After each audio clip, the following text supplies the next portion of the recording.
Welcome to the Shrimp Aquatics channel. We have a special video today showcasing our cozy 3x3 meter fish room. This is a room that is fitted with modular racks to hold all our display tanks, and today we will give you a brief tour of this room along with some updates on all our tanks. Walking in, we are greeted with our most recently set up dual Rio 125 litre tank. It's now been about a month since we set up this tank housing our Neo Bloody Mary shrimp. We are getting some hair algae in here, so the tank still needs to stabilise a fair bit. We've also had some other issues, which we will be covering in another video, but we have been getting some beautiful plant growth. We expected a lot of the plants to wilt a bit after planting them because we bought them as a dry culture, but so far they've been growing really well. There's some Darwin algae shrimp that we added in here temporarily because of the hair algae, so you can see them swimming around. We then have our first rack holding our two aquascaped setups we did earlier this year. On the left we have the 5-gallon Choya Wood Nano tank, which is currently housing some Darwin algae shrimp and clown killifish juveniles. This tank has been an absolute charm to keep with minimal issues. We just set it up and let the tank do its thing, and while we've had issues with all our other tanks, this one has been completely fine. It's been running for about 5 months now since we got this tank set up. It's been incredibly satisfying watching this tank over the months. It also looks like the plants are due for some trimming.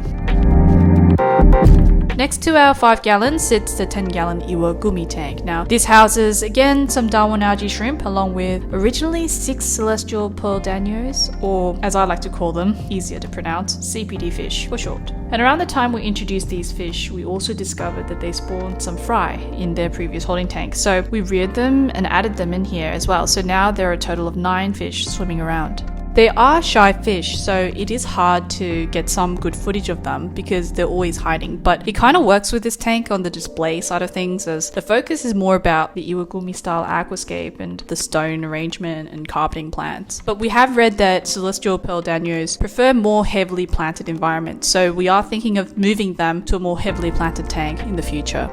Unfortunately, we haven't had much growth with our carpeting plant because we were initially dealing with algae problems in this tank, so we switched off the CO2 during that time. We've only recently started running the CO2 injections again. It has been slow progress, but we are working on getting an update video for this tank posted soon. Moving down to the middle shelf, we have a new setup running with a 20-gallon tank. We set this up only a week ago, so it's very recent. This is a simple setup using the UGF under gravel filter box, which is the fancy looking box system here in the corner of this tank. And we want to get a pure red line crystal red Caridina shrimp breeder tank running.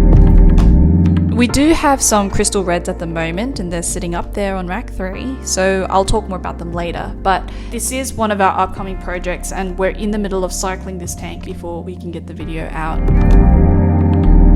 Next we have our endearing little betta bowl. This is a no filter planted bowl setup and is currently housing a female koi betta. Some crystal reds are in here as well. There is a 316 grade stainless steel mosquito mesh covering the top there to prevent it from jumping out. We will soon be moving our betta over to this currently very empty 5-gallon tank sitting next to it. This empty tank right there is just begging to be set up already, so we will get onto it hopefully once I finish with this video. And the 5-gallon will be a slightly larger tank which will be better suited for keeping our betta. We have a very exciting set of shells, our rack 2, which is pretty much bare and empty and full of potential and anticipation for all the new projects we have planned.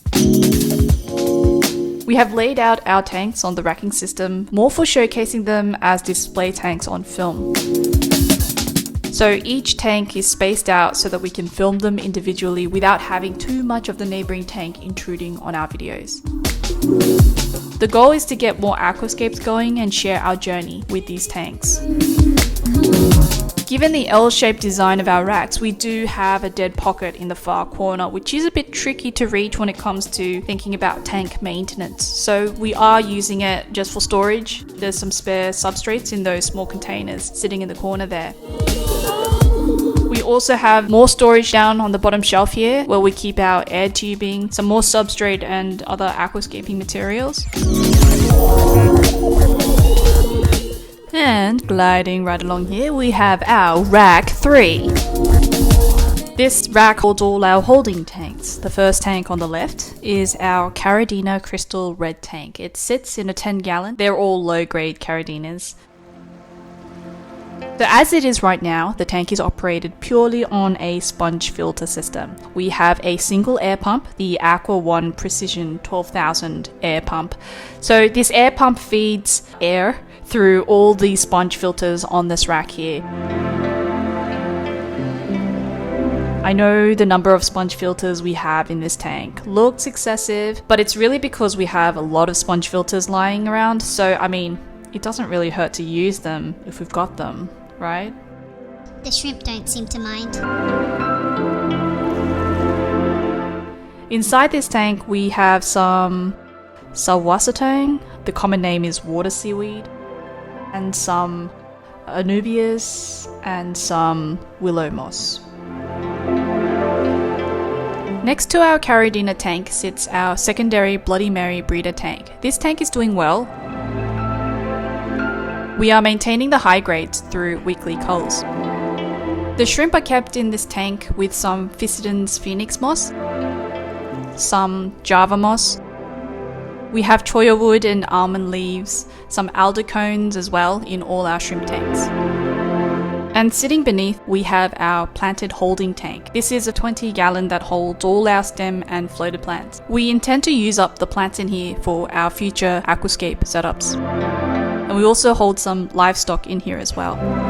We used to have 2 holding tanks. Another tank similar to this one was sitting on the empty shelf next to it, but we collapsed that one to make room for our new projects, which is why this tank has come to look a bit disorganized. The fish look happy in here. We have our adult killifish pair along with their offspring, the 3 juveniles we originally housed in the choya tank. We found 2 more fry, so we switched them out to let them grow in the Nano tank without the threat of bigger fish. So the 3 original juveniles from there turned out to be 1 boy and 2 girls. The lighting system we have set up on our racks is the Aqua One Strip Glo, which is good for our purposes. It has 3 preset lighting intensities, and you can also gradate it to get the exact setting that you want. So for our heavily planted tanks, we'd use our strongest light setting. All our tanks have custom-made lids, which is cut from polycarbonate roofing material. This was picked up from our local Bunnings. The US equivalent would be Home Depot. This material is sturdy, lightweight, and easy to use, and also allows light to get through for our plants. Hopefully you enjoyed this little walkthrough. As you can see, we still have a lot of room for new projects. Let us know in the comments what your thoughts are about this fish room, or if there's anything else you'd like to see on this channel. If you've watched this far, Thank you for watching. remember to hit the like and subscribe, and we will see you in another video. Bye for now.